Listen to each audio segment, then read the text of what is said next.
Tu gre v resnici za osveščanje mladih o zdravem življenjskem slogu. Zdaj, ta koncept zdravo na zabavo malo izhaja iz sloganov oziroma konceptov, ki stojijo za slogan z glavo na zabavo, kjer je bilo osveščanje o škodljivosti alkohola, ne, se pravi zabave brez alkohola, ne, in pa malo zdravo na zabavo, koncept, ki pa v sklopu mariborskega študentske organizacije že na nek način poteka, se pravi rekreacija, podpiranje zdravega življenjskega sloga.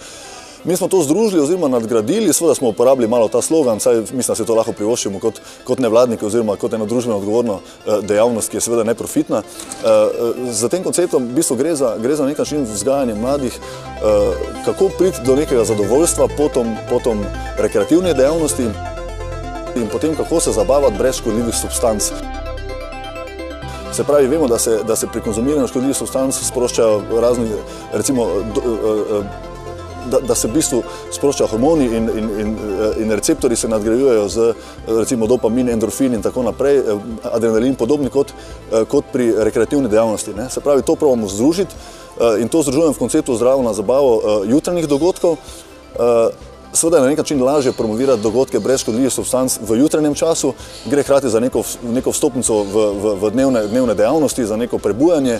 V tujini to počnejo na različne načine, mogoče so v tujini malo bolj konceptualno usmerjeni v strogo zabavo, mi pa to nadgrajujemo še z neke vrste osveščanjem. Se pravi, ponudimo mladim zabavo v jutranjem času, se pravi, vstajanje zgodaj med 6 in 7 uro se začne. Velja tudi za mlade zaposlene, recimo, se pravi, potem, ko se začnejo dnevne aktivnosti oziroma obveznosti, recimo 8, pol 9, so ljudje že na nek način zrekreirani, mi jih zjutraj jim ponudimo male take vodene vadbe, potem imamo zraven masaže, seveda je potem neko druženje, plesanje s plesom, se pravi, tu se na nek način malo zrekreiramo, potem jim ponudimo zdrav zajtrk.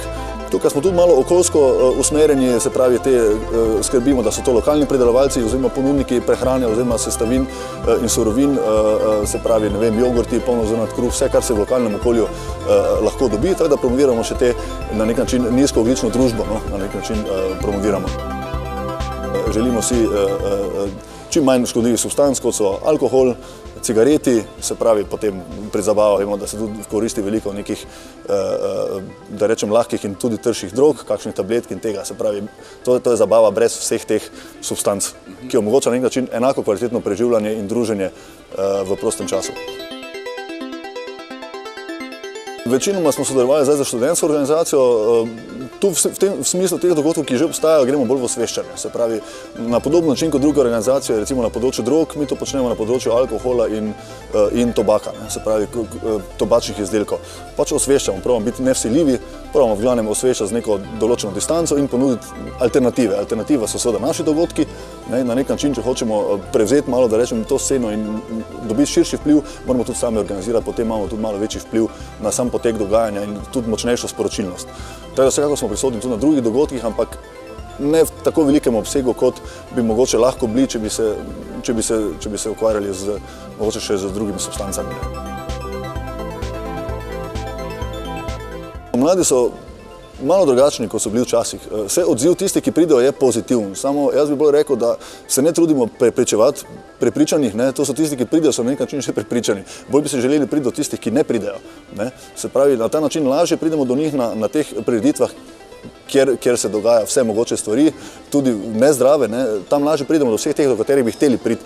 Ampak delamo na tem, da malo širimo to dejavnost, da jo malo bolj populariziramo, da pritegnemo vseeno širše množice. Se pravi, skušamo jih nagovoriti oziroma pridobiti na sam dogodek, na dogodku jih mi že lahko osveščamo, pa jim predamo te naše vsebine, ampak na dogodek dobiti jih pa probamo vseeno malo bolj na populistični način, če se lahko tako izrazim, s PR-jem, z radijskimi oglasi, z neko motivacijo, skušamo vključevati neke opinion makerje, če lahko tako rečem, in na ta način potem skušati jih pridobiti malo v večjih količinah.